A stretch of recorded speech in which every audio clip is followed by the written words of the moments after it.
Sunday morning, 7 December 1941 is a date that is printed in the collective American mind. It was the day that the Japanese launched their devastating surprise attack on the American Naval Base in Pearl Harbour on the Hawaiian island of Oahu.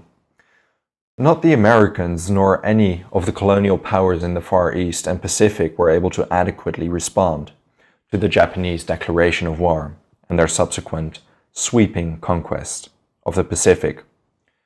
There was another island about 3,200 kilometers west of Hawaii. It was held by a small American force, and it too came under heavy attack that fateful day. For the next 2 weeks it would be under heavy siege by the Japanese attempting to capture Wake Island.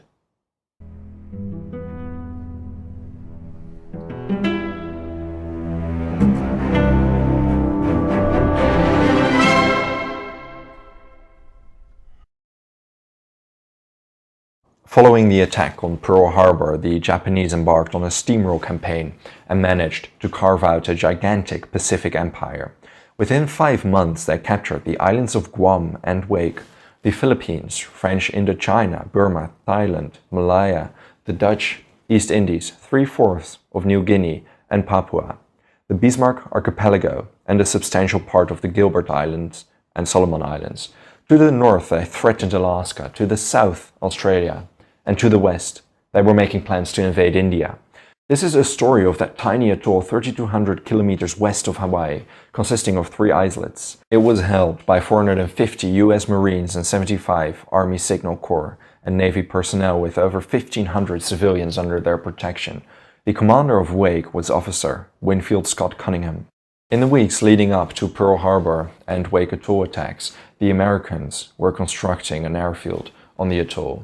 Once completed, it would be a floating aircraft carrier. The Japanese ruined that plan by their attack several hours after the attack on Pearl Harbour.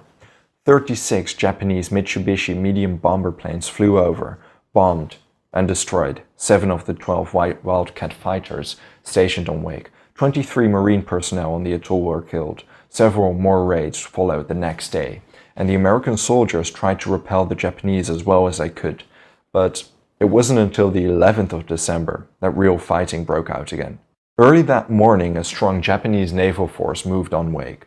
3 Japanese light cruisers, 6 destroyers, 2 patrol boats, 2 medium transports, and 2 submarines were ready to lay siege to the small atoll, which had been preparing for the attack they knew was inevitable. At 3 a.m., Commander Cunningham was woken up by Major James P. Devereux. He commanded the ground forces at Wake. The lookout had sighted ships on the horizon, and their identity was unknown. It wasn't likely they were Allied, and a Japanese naval bombardment seemed like their best guess.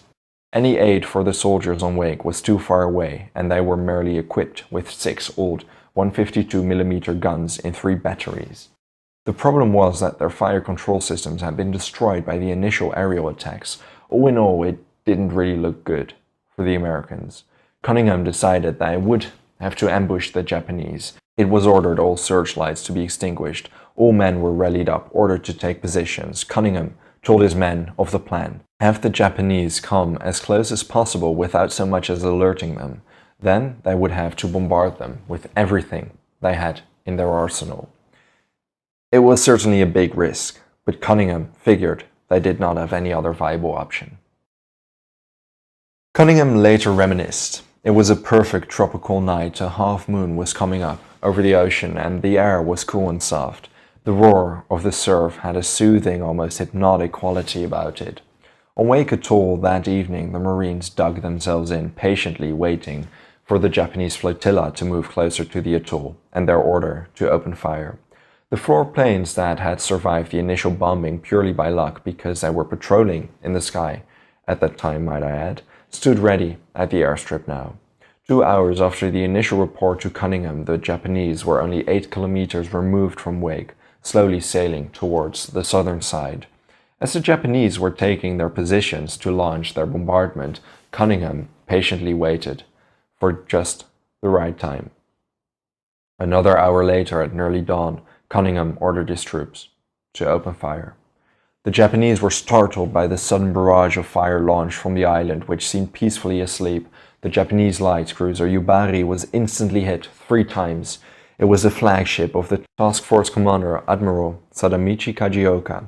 It didn't sink and was able to sail away out of range of the American fire, but still not a very great start for the Japanese. The Americans kept firing. A succession of hits was scored on both the transport ships, cruisers and 2 destroyers. Of the destroyers, the Hayate blew up and sank right after being hit.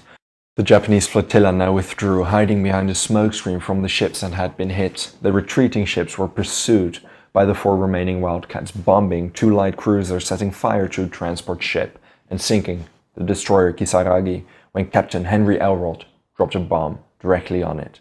The pilots were rather positively surprised about the fact the Japanese did not have any air cover. The first Japanese assault was over, and admittedly the Americans did way better than expected. To make up the balance, the Japanese lost 2 destroyers, the first Japanese ships that were sunk by the Americans during the war, and nearly 500 men. The Marines of Wake lost just 1.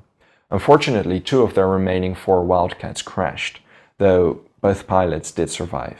Now, Admiral Kajioka withdrew with all the way to the Kwajalein Atoll in the Marshall Islands. The Japanese were going to conjure up a new plan in order to bring the Americans of Wake to their knees. On Wake, at the same time, they were celebrating their unexpected and outstanding victory. Cunningham reminisced it was like a fraternity picnic.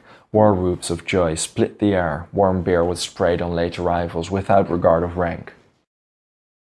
Those celebrations would not even last a day. The next morning, at 9 a.m., a roar in the distance alerted the American crew on Wake. 17 Japanese Mitsubishi bombers appeared on the horizon.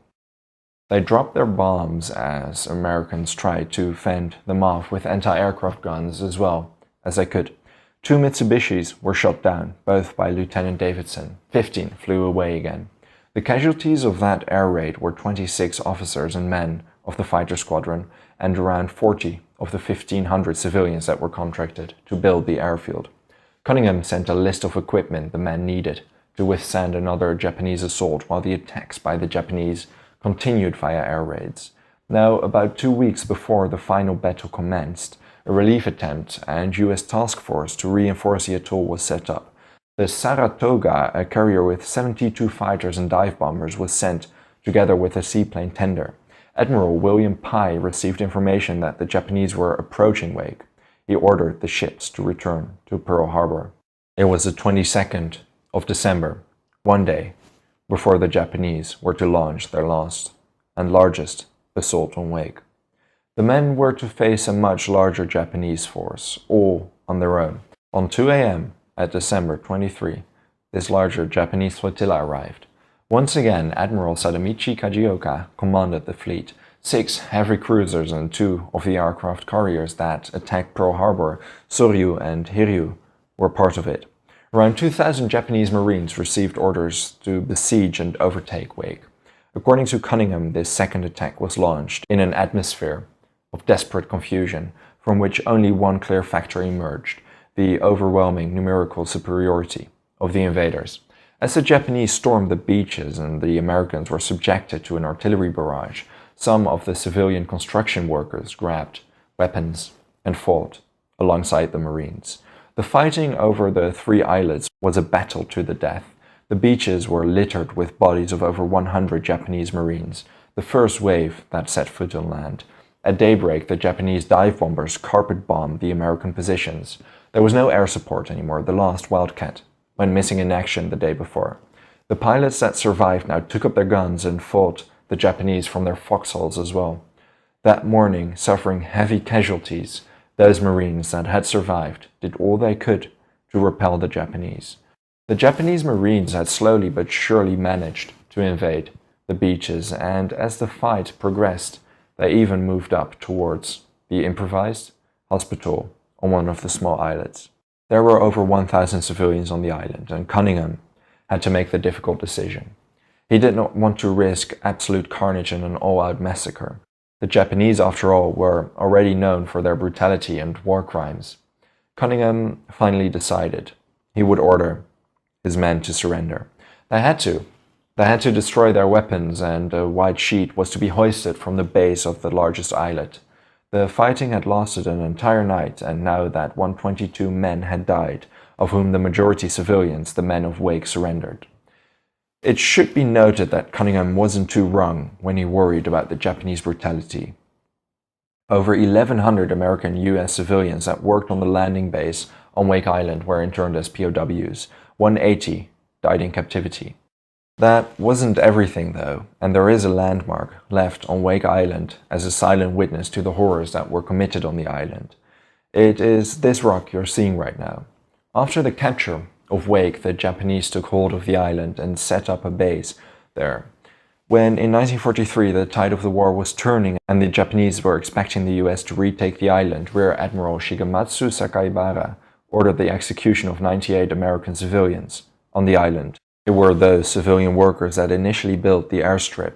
Some of those men had not been sent to Japanese concentration camps, but were forced to perform labor on the island.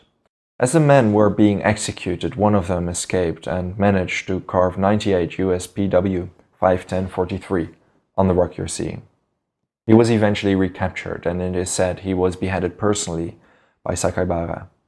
As for the commander of Wake, Winfield Cunningham, was released in August 1945. He had been a POW for over 4 years. He was promoted to captain and subsequently continued to serve in the US Navy.